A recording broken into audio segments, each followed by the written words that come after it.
Welcome to லுக்கண்டவர். இது மக்களுக்கான விழிப்புணர்வு தளம். ஒவ்வொரு நாளும் கிராம மக்களுக்கான பல்வேறு விழிப்புணர்வு தகவல் நம்ம தொடர்ந்து பார்த்து வந்துட்டு இருக்கோம். அதன்படி இன்றைக்கி நான் கூட என்ன ஷேர் பண்ணிக்க போகிறேன் அப்படின்னு கேட்டிங்கன்னா, வர அக்டோபர் 2க்கான கிராம சபையோட அஜெண்டா வந்து வெளியிட்டிருக்காங்க. அதை பற்றி தான் இன்றைக்கி உங்க கூட ஷேர் பண்ணிக்கலாம் அப்படின்ட்டு இருக்கேன். பொதுவாக இதை நம்ம ஊரக வளர்ச்சி மற்றும் ஊராட்சி இயக்ககத்துடைய இயக்குனர் அவர்கள் வெளியிட்டிருக்காங்க. இதில் என்னென்ன சொல்லியிருக்காங்க, அக்டோபர் 2 கிராம சபையில் என்னென்ன விஷயம் பார்த்துருக்காங்க அப்படின்னா, பொதுவாக அறிவிப்பு சொல்கிற மாதிரி 2ஆம் தேதி கிராம சபை நடத்தணும், அது 11 மணி அளவில் நடத்தணும் அப்படின்ற சில தகவல். அப்புறம் இங்கே நடத்தப்படுற கிராம சபை கூட்டத்தில் மக்களெல்லாம் வந்து ஆர்வத்தோடு வந்து பார்ட்டிசிபேட் பண்ணுறதுக்கான சூழலை அந்தந்த கிராம ஊராட்சி வந்து கொண்டு வரணும். இப்படி நடக்கிற கிராம சபைன்றது ஒரு மத சார்பற்ற இடத்துல இல்லாமல் இருக்கணும் அப்படின்ற சில விஷயங்கள்லாம் வலியுறுத்தியிருக்காங்க. அப்படி நடக்கிற கிராம சபையை அவங்களோட ஆப்பில் வந்து ஏற்ற சொல்லியிருக்காங்க. சரி, இப்போ என்னென்ன பொருளடக்கம் கொடுத்துருக்காங்க அப்படின்ற ஒரு தகவல் நம்ம பார்ப்போம். முதல் பொருள் என்ன சொல்லியிருக்காங்கன்னா, கிராம ஊராட்சி நிர்வாகம் மற்றும் பொது நிதி செலவினம் குறித்து விவாதித்தல் அப்படின்னு சொல்லியிருக்காங்க. அதாவது 1/4/2024 30/9/2024 வரைக்கும் இருக்க பொது நிதியிலேருந்து மேற்கொள்ளப்பட்ட செலவினங்களும் மற்றும் படிவம் 30 இது சார்ந்த விவரங்களை வந்து கிராம சபையில் மக்களுக்கு படித்து காட்டி ஒப்புதல் பெற வேண்டும் அப்படின்ற ஒரு விஷயம் வந்து சொல்லியிருக்காங்க. 2வது பாயிண்ட்டாக இதில் 1வதுலேயே என்ன விஷயம் இன்னொரு கூடுதலாக சொல்லியிருக்காங்கன்னா, 24-25 இந்த நிதியாண்டில் எடுக்கப்பட்ட பணிகளோட விவரம். பொதுவாக போன வருஷம் வந்து இந்த ரோடு போடலாம், இந்த லைட்டு போடலாம், இந்த காவா போடலாம், இல்லைனா இது மாதிரி முன்னெடுப்பு பணிகள் பண்ணலாம், ஏதோ ஒரு சில விஷயங்கள் வந்து எடுத்திருப்பாங்க ஒரு பட்ஜெட்டை ஒதுக்கி. அப்போ என்னென்ன பணிகள்லாம் எடுத்திருக்காங்க, என்னென்ன மதிப்பீடு எடுத்திருக்காங்க, இப்போது அதோட நிலை வந்து தொடங்கப்பட்டிருக்கா, இல்லை முடிஞ்சிடுச்சா, இல்லைனா வந்து செயல்பாட்டில் இருக்கா, இது மாதிரியான விஷயங்கள் வந்து பகிர்ந்துக்க சொல்லியிருக்காங்க. 2வதாக பார்த்திங்கன்னா, கிராம ஊராட்சியுடைய தணிக்கை அறிக்கையை வந்து சப்மிட் பண்ண சொல்லியிருக்காங்க.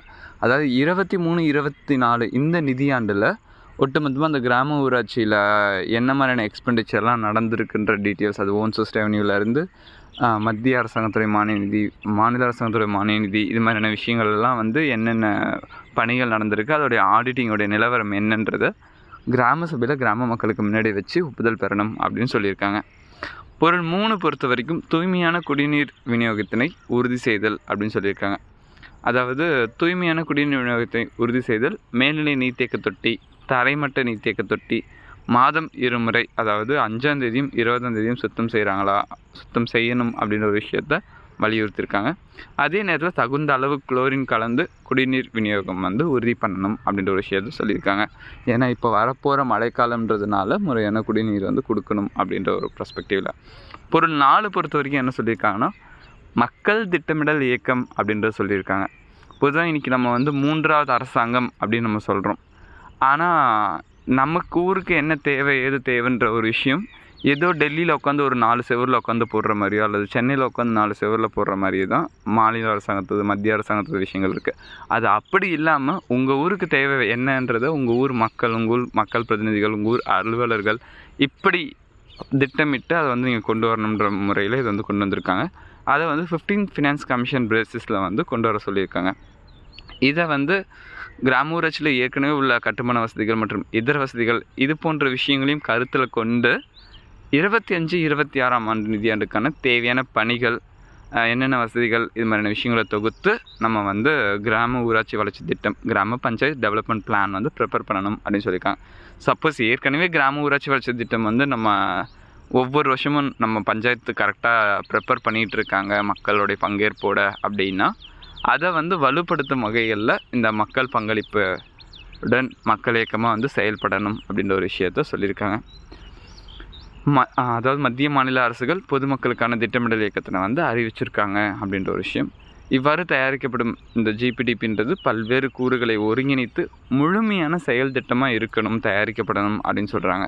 அது என்னென்ன விஷயங்கள் பார்த்திங்கன்னா, ஒவ்வொரு ஊர்லேயுமே கிராம வறுமை குறைப்பு திட்டம் அப்படின்ற ஒரு விஷயத்தை வந்து ரெடி பண்ணணும். அதாவது எத்தனை மக்கள் வந்து பிலோ பாவர்ட்டி லைனில் இருக்காங்க, அவங்க பொருளாதார ரீதியாக மேம்படுத்துறதுக்கு என்ன பண்ணுறது, அவங்களுக்கான வாழ்வாதாரத்தை வந்து மேம்படுத்துறதுக்கு என்ன மாதிரியான திட்டங்கள் இருக்குது, இது மாதிரியான விஷயங்கள்லாம் மையப்படுத்தி வில்லேஜ் பாவர்ட்டி ரிடக்ஷன் பிளான் வந்து ப்ரிப்பேர் பண்ணுவாங்க. அடுத்து சுகாதார திட்டம், இந்த ஊர் மக்களுக்கான சுகாதாரத்துக்கான எடுக்க வேண்டிய முன்னெடுக்கைகள் என்ன, எடுக்கப்பட்ட நடவடிக்கைகள் என்ன, அது இப்படி இன்னும் எப்படி வந்து நிலையாக கொண்டு போகிறது, இது மாதிரியான விஷயங்கள். அடுத்து பார்த்திங்கன்னா, கிராம வளர்ச்சிக்கான குடிநீர் திட்டம், வாட்டர் சப்ளை பிளான் வந்து எடுக்க சொல்லியிருக்காங்க. அடுத்து பார்த்திங்கன்னா, ஏஜிஎம்டி சார்ந்து சில கன்வர்ஜென்ஸ் ஒர்க்கை வந்து எடுக்க சொல்லியிருக்காங்க. அப்புறம் பார்த்திங்கன்னா நம்ம இப்போ கேவிடிபின்ட்டு வேளாண்மை சார்ந்த வளர்ச்சி திட்டங்களையும் இதில் வந்து கொண்டு வர சொல்லியிருக்காங்க. மற்றும் இதர் திட்டங்கள் எல்லாத்தையும் கருத்தில் கொண்டு நம்ம இந்த விபிடிபியை வந்து தயார் பண்ணணும் அப்படின்னு சொல்லியிருக்காங்க. பட் இது ரொம்ப முக்கியமாக கவனிக்க வேண்டிய விஷயம் என்னென்னா, போன ஒரு 3 வருஷத்துக்கு முன்னாடி ஸ்பெஷல் ஆஃபீஸர் பீரியட் அப்படின்ட்டு தனி அலுவலர்களுடைய கோப்பில் வந்தது. அப்போ பார்த்திங்கன்னா கிட்டத்தட்ட நமக்கு நிறைய வருடங்கள் வந்து நிதி வந்து நிறுத்தி வைக்கப்பட்டிருந்தாங்க. உள்ளாட்சி தேர்தல் எலெக்ஷனை நடத்துங்க, அப்புறமா நாங்கள் நிதி கொடுக்குறோம் அப்படின்ட்டு. அப்போ இப்போ இருக்க பஞ்சாயத்து தலைவர்கள் முக்கியமாக கவனிக்க வேண்டிய விஷயம் என்ன அப்படின்னு கேட்டிங்கன்னா, நீங்கள் உங்கள் ஊருக்கு தேவையான பிளான் இப்போ போட்டிருந்தீங்கன்னா தான் எலெக்ஷன் நடக்குது நடக்கலை இதெல்லாம் தாண்டி நமக்கு வர வேண்டிய நிதி முறையாக வழங்கணும். அப்படின்னா அப்போ வந்து எல்லா ஊர்லேயும் வந்து இந்த பிளான் இருக்குது, இதை டிபெண்ட் பண்ணி நீங்கள் வந்து ஃபண்டை வந்து ரிலீஸ் பண்ணுங்கள் அப்படின்ற மாதிரி கேட்கலாம். சப்போஸ் உங்கள் பஞ்சாயத்துக்கு நீங்கள் இந்த பிளானே ரெடி பண்ணலை அப்படின்னா திரும்பவும் எப்போ எலெக்ஷன் வருதோ அப்போ ஃபண்டு கொடுக்குறேன் அப்படின்ற பேச்சுவார்த்தைகள் கூட துவங்கப்படுறதுக்கான வாய்ப்புகள் இருக்கலாம் அப்படின்றத தெரிவித்துக்கிறோம். அதனால இந்த ஜிபிடிபி ரெடி பண்ணுறதில் முக்கியமான ஃபோக்கஸ் பண்ணுங்கள். அதே நேரத்தில் 5 வருஷம் எலெக்ஷன் முடிஞ்ச தலைவர்களும் கூட போன வருஷம் நீங்கள் என்னென்ன பண்ணியிருக்கீங்க, போன 5 ஆண்டில் என்னென்ன பண்ணியிருக்கீங்க, அடுத்த 5 ஆண்டில் என்னென்ன பண்ண போகிறீங்கிற ப்ரெஸ்பெக்டிவ் பிளானையும் நம்ம இந்த ஜிபிடிபின் வாயிலாக மக்களுக்கு தெரியப்படுத்தலாம் அப்படின்றத தெரிவிச்சுக்கிறேன். அடுத்து மாற்றுத்திறனாளிகளுக்கான கணக்கெடுப்பு. பொதுவாக என்னென்ன திட்டங்கள்லாம் வந்து மாற்றுத்திறனாளிக்கு கொடுக்குறாங்களோ அதெல்லாம் வந்து அந்த நலத்துறையோடைய சேர்ந்து கட்டமைச்சு அதை கொண்டு வரணும் அப்படின்ற ஒரு விஷயத்த சொல்லியிருக்காங்க. அதே நேரத்தில் இந்த திட்டத்தின் மூலயமா ஏற்கனவே அடையாளம் அட்டை வழங்கப்பட்டு மாற்றுத்திறனாளிகள் வந்து கூடுதல் தகவல்களையும் அந்த வெப்சைட்டில் வந்து கொண்டு வரணும், அப்லோட் பண்ணணும் அப்படின்றத சொல்லியிருக்காங்க. அதே நேரத்தில் முக்கியமாக சோஷியல் ரெஜிஸ்டர் என்ரோல்மெண்ட் செயல்பாடுகளை பற்றி மக்களுக்கு வந்து புரிய வைக்கணும். ஊராட்சி வாரியான மாற்றுத்திறனாளிகள் பட்டியலை வந்து சரி பார்க்கணும் அப்படின்ற ஒரு விஷயம் சொல்லியிருக்காங்க. கிராமத்தில் உள்ள மாற்றுத்திறனாளிகள் வந்து சப்போஸ் எஸ்ஆர்இயில் சேர்க்காமல் இருந்திருந்தாங்க அப்படின்னா அவங்களோட விவரங்களை அந்தந்த ஊராட்சியோட தரவு கணக்கெடுப்பாளர்களுக்கு, அதாவது சிஎஸ்டி இல்லைனா சிஆர்பின்னு சொல்லுவாங்க, அவங்களுக்கு தெரிவிக்கணும் அப்படின்னு சொல்கிறாங்க. மாற்றுத்திறனாளி நலத்துறையால், அதாவது டிடபிள்யூடிஏலால் நடத்தப்படும் முகாம்கள் மூலம் மாற்றுத்திறனாளிகளுக்கு சான்றிதழ்களை வந்து விரைவாக வழங்குறதுக்கான நடவடிக்கை வந்து எடுக்கலாம்னு சொல்கிறாங்க. அதுவும் முக்கியமாக சொல்லணும்னா செப்டம்பர் 3வது வாரத்துலேருந்து நவம்பர் 3வது வாரம் வரைக்கும் இதுக்கான முகாம்கள் வந்து நடத்தப்பட்டு வந்துட்டுருக்கு. இதை வந்து நம்ம கிராம சபையில் தெரிவித்து நம்ம ஊரில் வந்து யாராவது டிசேபிள் பீப்புள்ஸ் இருந்தாங்கன்னா அவங்களுக்கான வாய்ப்பை வந்து நம்ம ஏற்படுத்தி கொடுக்கணும் அப்படின்ற விஷயம் முக்கியமாக சொல்கிறாங்க. விடுபட்ட மாற்றுத்திறனாளிகள், அதாவது சான்றிதழ் பெற்றவர்கள் அல்லது சான்றிதழ் பெறாதவர்கள், கீழே குறிப்பிட்டிருக்க வெப்சைட்ஸில் வந்து அவங்களுடைய கைபேசி, அப்புறம் வந்து அவங்களுடைய டேட் ஆஃப் பர்த், அவங்களுடைய மாற்றுத்திறனாளி சான்றிதழ், இது மாதிரி விஷயங்களை வந்து சப்மிட் பண்ணணும் அப்படின்ற மாதிரி விஷயம் சொல்லியிருக்காங்க. அடுத்து 6வதாக பார்த்திங்கன்னா ஜல் ஜீவன் இயக்கம். இந்த ஜல் ஜீவன் இயக்கத்தின் கீழே செயல்படுத்தப்படும் கிராம குடிநீர் உட்கட்டமைப்பு பணிகளுக்கு 10% சமூக பங்களிப்பு வழங்குறது மூலயமா கிராம ஊராட்சியோடைய குடிநீர் விநியோக பணிகளில் அனைவரும் பங்கேற்கிறத உறுதி பண்ணணும் அப்படின்னு சொல்லியிருக்காங்க. கிராம ஊராட்சியில் செயல்பாட்டில் இருக்கும் மற்றும் புதிதாக செயல்படுத்தும் கூட்டு குடிநீர் திட்டங்கள், ஏதாவது செயல்பாடுகள் பற்றிய திட்டத்தில் முழுமையான விவரத்தை கிராம சபையில் வந்து விரிவாக மக்கள்கிட்ட பேசி விழிப்புணர்வு ஏற்படுத்தணும் அப்படின்ற ஒரு விஷயங்கள் தெரியப்படுத்தியிருக்காங்க. பயிற்சி பெற்ற கிராம மகளிர் சுய உதவிக்குழு பெண்களை கொண்டு ஏற்கனவே விநியோகம் செய்யப்பட்டிருக்க ஒரு டெஸ்ட் கிட் கொடுத்துருப்பாங்க, வாட்டர் டெஸ்டிங் கிட்டு. 15 நாளைக்கு ஒரு வாட்டி வந்து டெஸ்ட் எடுத்து ரிப்போர்ட் பண்ணணும் அப்படின்ற விஷயத்த சொல்லியிருக்காங்க. அதே நேரம் வீடுதோறும் எல்லா வீட்டுக்கும் வந்து தண்ணீர் போகுதுன்ற விஷயத்த வார்டு வாரியாகவும் கிராம வாரியாகவும் நம்ம இந்த விபிடிபியில் வந்து கன்ஃபார்ம் பண்ணணும் அப்படின்ற விஷயத்த சொல்லியிருக்காங்க. நம்ம ஊரில் இருக்க எல்லா கவர்மெண்ட் பில்டிங் இன்ஸ்டிடியூஷன்ஸ்க்கும் தண்ணி போகுதுன்ற விஷயத்த கன்ஃபர்மேஷன் பண்ண சொல்லியிருக்காங்க. சப்போஸ் போகலன்னா ஏன் போகல, எதுக்கு போகலன்ற விஷயங்களை நம்ம கிராம சபையில் விவாதித்து அதுக்கான முன்னேற்பாடு நடவடிக்கைகளை நம்ம மேற்கொள்ளலாம் அப்படின்றதையும் தெரிவிச்சிருக்காங்க. அதே நேரத்தில் மாதந்தோறும் அந்த குளோரின் வந்து ஓஹெச்டியிலேருந்து நம்மளுக்கு கீழே இருக்க வாட்டர் டேபிள்ஸ் வரைக்கும் டேங்க்ஸ் எல்லாத்துக்குமே வந்து குளோரினேஷன் பண்ணணும் அப்படின்ற ஒரு விஷயத்த தெரியப்படுத்தியிருக்காங்க. அப்புறம் மாதாந்திர கட்டணமாக வந்து குடிநீருக்குன்னு ஒரு கட்டணம் இருக்குது, நம்ம 30 ரூபா அப்படின்ற மாதிரி கட்டுவாங்க. அப்போ 325 ரூபான்ற பெர்ஸ்பெக்டிவில் நம்மளுக்கு வந்து குடிநீர் கட்டணமாக வாங்குவாங்க. இந்த கட்டணம் பெரும் கிராம பஞ்சாயத்துகளில் குடிநீர் சார்ந்த சில முயற்சிகளை கூட ஓஹெச்டி கன்ஸ்ட்ரக்ஷன் பண்ணுறது, குளம் சார்ந்த விஷயங்கள், இது மாதிரியான மேம்பாட்டு பணிகளுக்கு வந்து நம்ம பயன்படுத்திக்கலாம். ஆனால் சில பஞ்சாயத்து தலைவர்கள் என்ன பண்ணியிருக்காங்கன்னா, நான் வந்தால் வீட்டு வரி வாங்க மாட்டேன், குடிநீர் கட்டணம் வாங்க மாட்டேன்ற அறிவிப்பெல்லாம் கொடுத்துட்டு வந்ததுனால இது இன்றைக்கி கிராம ஊராட்சிகளில் பெரிய பொருளாதார இழப்புகளையும் குடிநீர் தட்டுப்பாடையும் ஏற்படுத்துது அப்படின்ற ஒரு விஷயத்தை பார்க்க வேண்டியதாக இருக்குது. அப்போ இது மாதிரி விஷயத்தெல்லாம் கவனத்தில் வச்சு நம்ம போக வேண்டியது அவசியமாக இருக்குது அப்படின்னு நம்ம பார்க்குறோம். அதே நேரத்தில் ஜல்ஜீவன் இயக்கத்தில் குடிநீர் இணைப்புகளை வழங்கப்பட்ட பின்னர் வீட்டின் குடும்பத் தலைவரின் ஆதார் எண்ணினை பெற்று ஜேஜேஎம் ஐஎம்எஸ் போர்ட்டலில் வந்து பதிவிறக்கம் செய்கிறத உறுதி பண்ணணும், என்ஷூர் பண்ணணும் அப்படின்ற ஒரு விஷயத்த சொல்லியிருக்காங்க. இதை தாண்டி இதர பொருட்கள் ஏதாவது பேசணும் அப்படின்னா அதை பற்றியும் கிராம சபை கூட்டத்தில் விவாதிக்கப்படலாம் அப்படின்ற ஒரு விஷயத்த தெரிவிச்சிருக்காங்க. மேலும் கூடுதல் தகவல் என்ன அப்படின்னா, நம்ம லுக்கண்டவ சார்பாக கடந்த 3 மாதமாக வரப்போகிற உள்ளாட்சி பிரதிநிதிகளுக்காகவும் அப்புறம் அந்த கிராமங்களில் தன்னார்வத்தோடு செயல்பட்டுருக்க இளைஞர்களுக்காகவும் நம்ம வந்து தொடர்ந்து ஒரு இணையதள வழி பயிற்சி வகுப்பு வந்து கொண்டு போயிட்டுருக்கோம். சனிக்கிழமை தோறும் இந்த இணையதள பயிற்சி வகுப்புகள் வந்து போயிட்டுருக்கு. அப்போ முதல் வாரம் நம்மளை மாதிரி ஒருமித்த கருத்துடைய நபர்கள் தமிழ்நாடு முழுக்க அங்கங்கே இருக்காங்க. அவங்கள பற்றியான அறிமுகம், என்ன நோக்கத்துக்காக இதுக்கு வந்திருக்காங்க, ஒரு பஞ்சாயத்து தலைவர் ஆனால் தான் நல்லது பண்ண முடியுமா, ஆகாமல் பண்ணுறதுக்கான வாய்ப்புகள்லாம் என்னென்ன இருக்குது, எலெக்ஷனில் செலவு பண்ணாமல் நிற்கிறதுக்கான சாத்தியங்கள் என்னென்ன இருக்குது, இதை பற்றியான டிஸ்கஷன். 2வது வாரம் பார்த்திங்கன்னா மக்களாக இருந்தாலும் சரி, மக்கள் பிரதிநிதியாக இருந்தாலும் சரி, அரசு அலுவலராக இருந்தாலும் சரி, எல்லோரும் சட்டத்துக்கு உட்பட்டவங்க தான். அப்போது எல்லோரும் இந்த சட்டம் பற்றியான புரிதலை வந்து எந்த அளவுக்கு தெரிஞ்சுக்கணும், முக்கியமாக நம்ம ஒவ்வொருத்தவங்களும் தெரிஞ்சிக்க வேண்டிய முக்கியமான விஷயங்கள் என்னன்றதை பற்றியான தகவல்கள் இருக்கும்.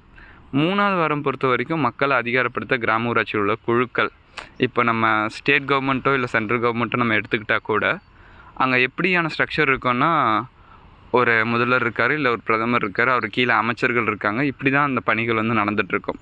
அப்போ நம்ம ஒரு கிராம ஊராட்சின்னு போனோன்னா எல்லாமே ஒரு தலைவர் தான் பண்ணணும் அப்படின்ற அவசியம் இல்லை. அப்போ அந்த நிலைக்குழுக்கள் என்னென்ன இருக்குது, அது எப்படி ஸ்ட்ரென்தன் பண்ணணும், அதில் தன்னார்வடைய பங்கேற்பு எப்படி இருக்குன்ற பற்றியான ஷேரிங் இருக்கும்.